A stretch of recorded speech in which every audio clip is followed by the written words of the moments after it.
Provinsi Riau dikenal memiliki sumber daya alam yang berlimpah. Potret akan memulai perjalanan menjelajah Provinsi Riau yang dimulai dari Kabupaten Kampar. Dan sekarang saya lagi di Desa Kuo ya. Di sini ada rumah tradisional Lontio dan saya juga udah ditungguin sama teman-teman. Katanya mereka mau ngajakin saya untuk cicipin kuliner tradisional yang ada di sini. Nah, ada dua jenis sih Bang. Yang pertama itu lemang pului sama lemang bidua. Kampar dipilih karena memiliki pesona alam yang menarik serta budayanya yang unik. Sering orang menamakan tempat ini adalah Raja Ampatnya Kabupaten Kampar. Bener kata orang-orang, ini udah kayak di Green Canyon dan wah. Inilah Potret, jelajah alam dan budaya Kampar.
Nah pemirsa, kali ini Potret Dai TV ini ada di Provinsi Riau dan sekarang kita tepatnya sedang berada di ibu kota provinsi yaitu Kota Pekanbaru.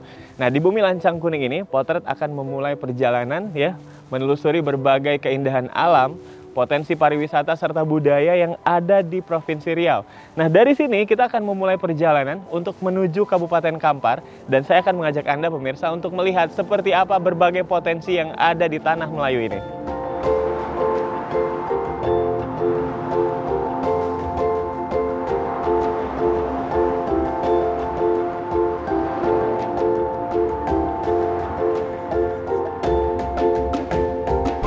Jadi setelah 1 jam perjalanan, saya tiba di Kabupaten Kampar. Tepatnya itu di ibu kota kabupatennya, yaitu Bangkinang. Nah, seperti julukannya, sebagai daerah Serambi Mekah, nuansa Islami ini benar-benar terasa kental sekali di sini. Masjid Al-Ikhlas Islamic Center ini juga menjadi pusat aktivitas masyarakat, sekaligus bukti bahwa masyarakat Melayu Kampar sangat memegang teguh nilai-nilai keagamaan.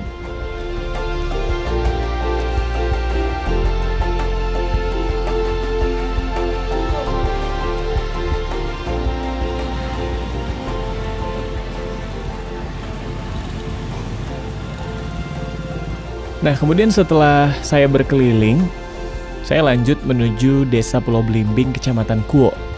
Nah, di sana saya sudah ditunggu ya oleh 2 orang teman yang juga memang mereka ini adalah anak muda asli Kampar.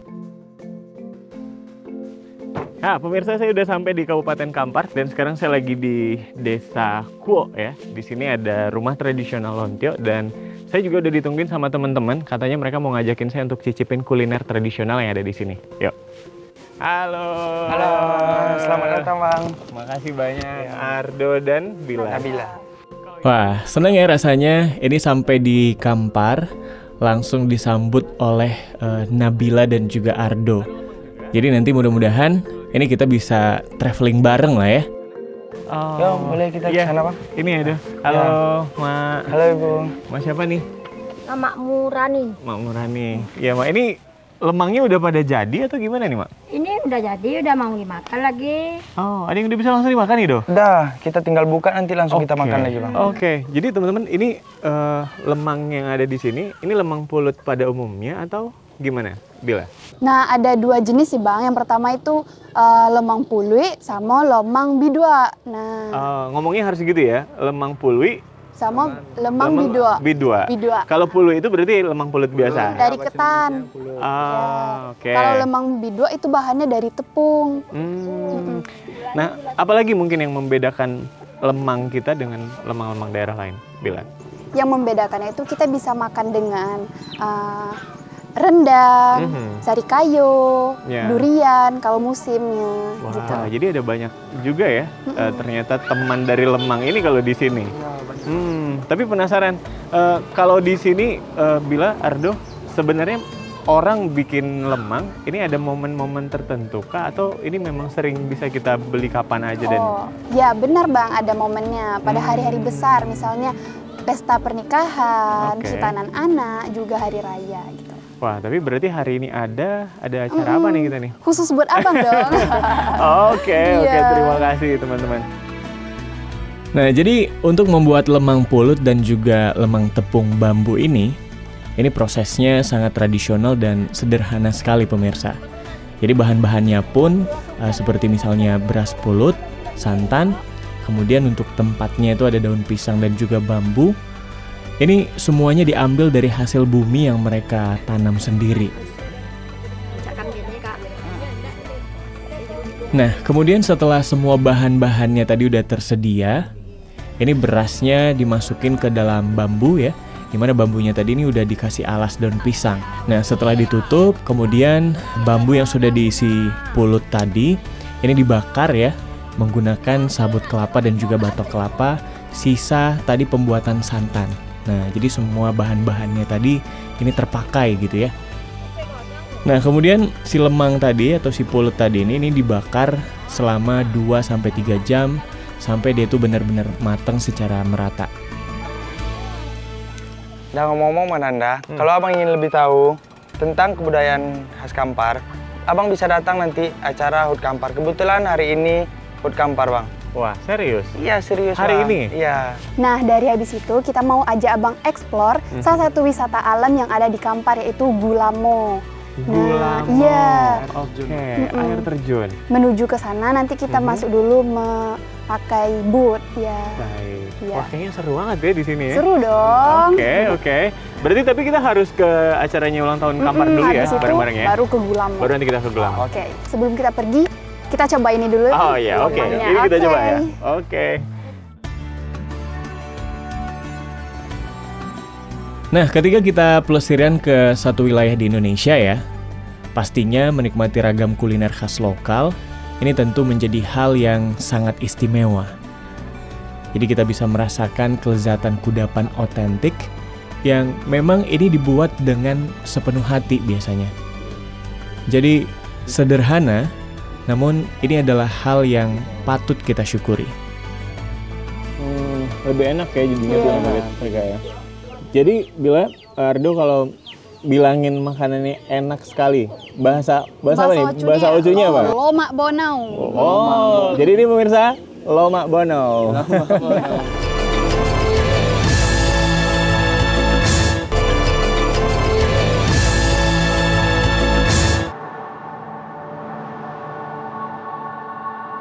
Saya melanjutkan perjalanan menuju pusat pemerintahan Kampar di Kota Bangkinang.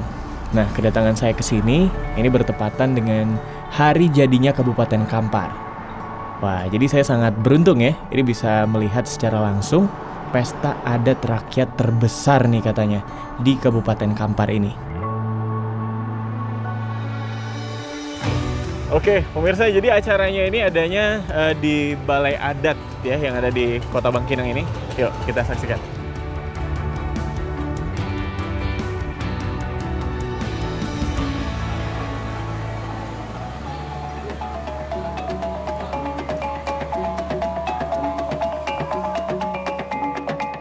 Nah, di sana setiap masyarakat yang datang ini langsung disambut dengan pertunjukan musik calempong.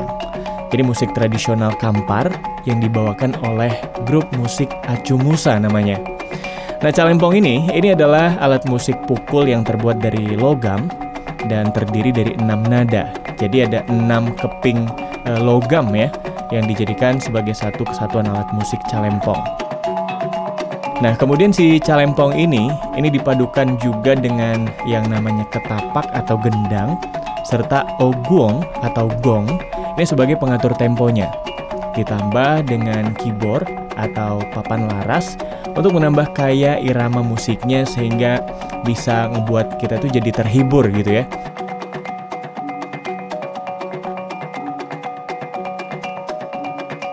Oke, pemirsa, kita sudah ada di lokasi acara dan sebentar lagi saya mau masuk ke Balai Adat ya, tempat di mana nanti akan berlangsungnya serangkaian acara untuk perayaan Hari Ulang Tahun Kabupaten Kampar.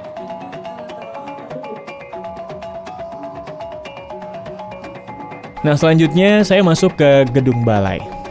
Di sana saya udah disambut juga ternyata dan bahkan langsung dikenakan penutup kepala khas Melayu ya. Ini namanya tanjak oleh Kepala Dinas Kebudayaan dan Pariwisata Kampar, Bapak Zamhur. Lalu saya langsung diajak untuk melihat persiapan sebelum dimulainya acara puncak nanti.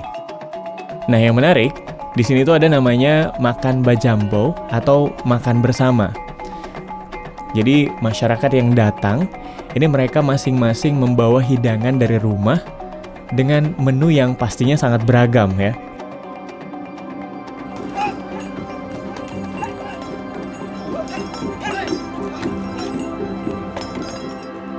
Nah, sekarang ini ada lebih dari 500 nini mama atau juga mungkin bahasanya tokoh adat kali ya. Ini hadir pada acara hari ini. Nah, untuk masyarakat Kampar sendiri, perayaan ini adalah simbol silaturahmi juga ya, sekaligus ajang untuk menjaga dan melestarikan budaya hingga ke generasi penerusnya mereka. Nah, di sini mereka juga menjunjung tinggi falsafah Melayu Kampar, yaitu namanya Tungku Tigo Sajoangan. Menobatkan payung Panji Adat Kabupaten Kampar, PJ Bupati Kampar. Di mana kepemimpinan daerah dalam bermasyarakat ini dijalankan dengan melibatkan 3 unsur sekaligus. Ada nini mama atau tokoh adat tadi ya, kemudian ada alim ulama dan pihak dari pemerintah.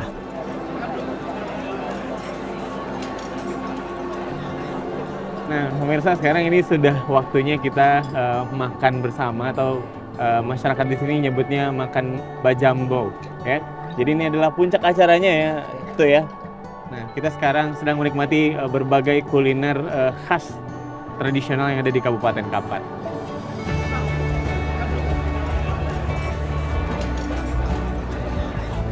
Nah, acara selesai, lalu saya diajak oleh Pak Zamhur, Kepala Dinas Kebudayaan dan juga Pariwisata Kabupaten Kampar, ini untuk berkeliling di sekitar kawasan Balai Adat juga sambil berbincang. Ini berfungsi adalah tempat pertemuan seluruh nini mama atau datuk-datuk yang ada di Kabupaten Kampar ketika ada permasalahan sama anak kemenakan. Ini adalah tempat mereka berunding memberikan solusi dan pemahaman kepada anak kemenakan mereka. Di mana di sini adalah tempat bersatunya, tempat berkumpulnya seluruh nini mama yang ada di Kabupaten Kampar. Setelah asik berbincang, Pak Kadis ini langsung ngajakin saya nih ya untuk mengunjungi tempat-tempat wisata andalan di Kabupaten Kampar.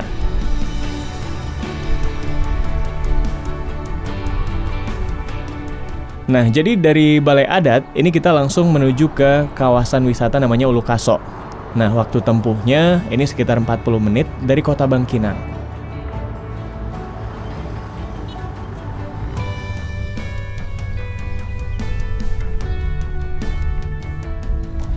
Nah, pemirsa, kita udah sampai di Bukit Ulu Kaso dan kali ini kita akan lanjut lagi, masih ketemu dengan Bapak Kepala Dinas Pariwisata di Kabupaten Kampar ini, dan kita akan banyak berbincang tentang panorama yang saya sudah lihat sedikit nih. Kayaknya ini adalah salah satu pemandangannya juga sangat luar biasa. Wah, sampai di sini tuh ternyata emang bener ya. Kalau panorama alam danau buatan ini sangat-sangat menyerupai Raja Ampat yang ada di Papua. Wah. Tapi, di balik keindahan danau buatan ini ada kisah dan juga pengorbanan besar dari masyarakat yang dulunya ini sempat tinggal di areal yang sekarang ini udah tergenang. Pak Kadis, makasih banyak waktunya sampai dibawa ke sini ya. Ini jadi salah satu kawasan wisata andalan juga katanya di Kabupaten Kampar. Iya, benar. Ini adalah tempat wisata puncak Ulu Kaso. Sering orang menamakan tempat ini adalah Raja Empatnya Kabupaten Kampar. Wah, iya. Ya. Tapi ada cerita menarik juga katanya di balik adanya kawasan wisata Ulu Kaso ini juga dulu ada pengorbanan dari masyarakat dan bahkan walaupun sekarang ini akhirnya masyarakat juga bisa memanfaatkan ini sebagai sumber penghasilan yang baru. Dahulunya atau sebelumnya Ulu Kaso ini bukanlah tempat alami seperti Raja Empat. Oke. Ini dulu adalah sebuah desa, namanya Desa Pulau Gadang, Kecamatan 13, Kota Kampar. Tapi pemerintah punya sebuah program dengan membangun sebuah waduk, yaitu namanya Pembangkit Listrik Tenaga Air, PLTA, Koto Panjang. Kampung ini menjadi salah satu genangan yang memang harus ditinggalkan oleh warga. Tetapi alhamdulillah, ketika pemerintah bersama Nini Mama meyakinkan para warga betapa pentingnya PLTA bagi Kabupaten Kampar dan juga Provinsi Riau. Akhirnya masyarakat mau, mereka direlokasi ke tempat yang lain.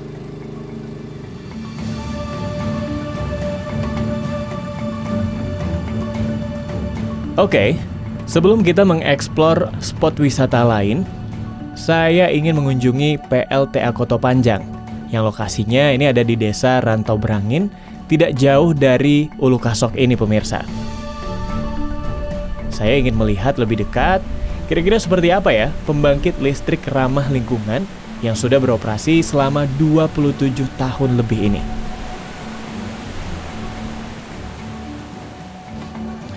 Pemirsa, PLTA Koto Panjang ini sudah beroperasi sejak tahun 1998 dan hingga saat ini PLTA ini berhasil menghasilkan tenaga listrik yang ramah lingkungan ini sampai 114 MW dan ini bisa meliputi untuk wilayah yang ada di Kabupaten Provinsi Riau maupun juga di Provinsi Sumatera Barat. Dan hari ini selain sebagai penghasil tenaga listrik ya yang ramah lingkungan, ini PLTA Koto Panjang ini juga menjadi kawasan destinasi wisata.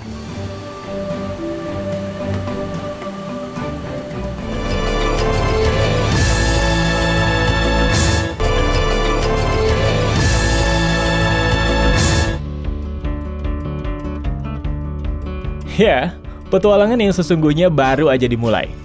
Dari sekian banyak destinasi wisata yang ada di Kecamatan 13 Koto Kampar, saya dan tim ini memilih Gulamo sebagai destinasi wisata kita selanjutnya. Dan kali ini, saya kembali ditemenin sama Ardo dan Nabila. Halo pemirsa, kita udah sampai di pinggir sungai dan kita udah siap untuk ekspor bareng sama Bila dan juga Ardo. Kita bakal ke Gulamo ya? Ya. Nah, akan seperti apa perjalanan kita? Ikutin kita terus. Oh ya, selain Nabila dan Ardo, saya juga didampingi oleh Kepala Bidang Destinasi Pariwisata Kabupaten Kampar, Bapak Sarkawi. Pemirsa, jadi ini juga jadi salah satu SOP ya, Pak Kabid, dan dipastiin semuanya harus safety. Dan kita naik perahu yang ini. Kalau di sini namanya apa Pak Kabid? Ini perahu pompong. Pompong. Ya, oke. Kita udah bisa langsung naik, Pak Kabid? Iya, boleh. Boleh?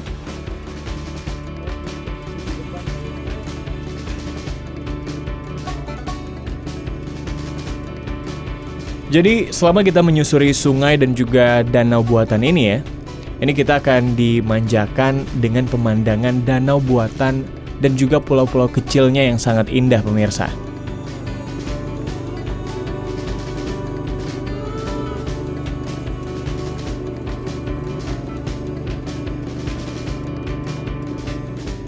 Ya, pemirsa, kita udah jalan kurang lebih 1 jam ya. Dan tadi kita udah ngelewatin sungai mulai dari cukup panjang dan lebar sampai ini udah mulai rapat nih. Makin nanti ke dalam ini makin rapat nanti ya, Bang. Nah, jadi tadi Bang Julian juga banyak cerita nih.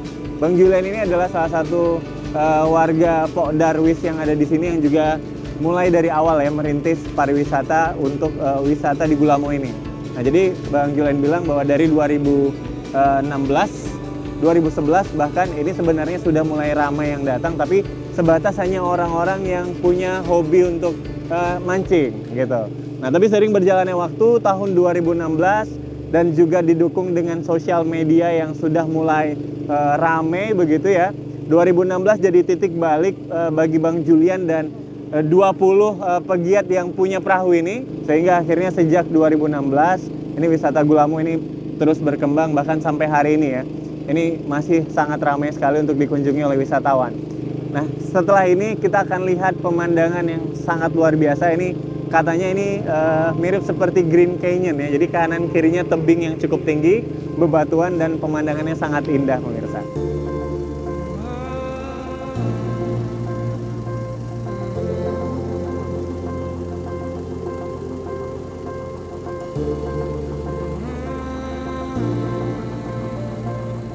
Dan akhirnya kita sampai di kawasan wisata Gulamo, Desa Tanjung Alai pemirsa. Ini pemandangan yang sangat luar biasa menakjubkan ya. Jadi kalau kita lihat sekitar nih, ini suasananya gitu ya. Kemudian juga udaranya. Ini kayaknya kita lagi berasa nyusurin sungai Amazon nih. Karena saking alaminya gitu. Wah, pemirsa seperti yang Anda lihat ya. Ini pemandangan yang sangat luar biasa, tebing-tebing yang tinggi ini. Ini udah seperti, benar kata orang-orang, ini udah kayak di Green Canyon dan wah, udaranya di sini beda sama pertama kali kita mau masuk ke dalam Gulamo.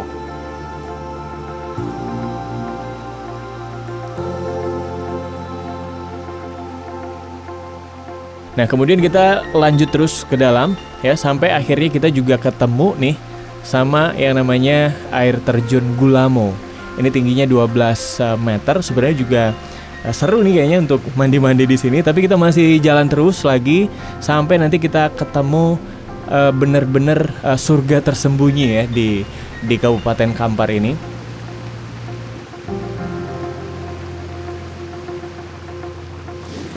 Oke, pemirsa, kita udah sampai di spot yang kita tuju ya, Bila, Ardo, dan setelah ini kita juga bakal mandi-mandi sepertinya, karena udah nggak sabar nih dengan air yang seperti ini dan spotnya yang sangat luar biasa. Kita harus wajib mandi-mandi di sini. Yuk! Oke, sekarang saya mau ngasih tahu untuk Anda nih pemirsa yang ingin berwisata ke Gulamo. Ya, sebaiknya Anda harus benar-benar merencanakan perjalanan ini jauh-jauh hari. Karena perahu yang tersedia di sini itu masih sangat terbatas sekali. Ya, apalagi animonya masyarakat pada saat hari-hari libur ini sangat tinggi ya untuk datang ke sini. Nah, juga menurut Bang Juliandi, guide-nya kita ya, ini waktu terbaik untuk kita menyusuri sungai menuju Gulamo adalah di bulan Mei dan juga bulan Juni. Nah, Anda bisa catat itu ya. Wah, sepertinya ini bakal jadi pengalaman wisata yang paling seru yang pernah saya jalanin ya selama mengunjungi Provinsi Riau.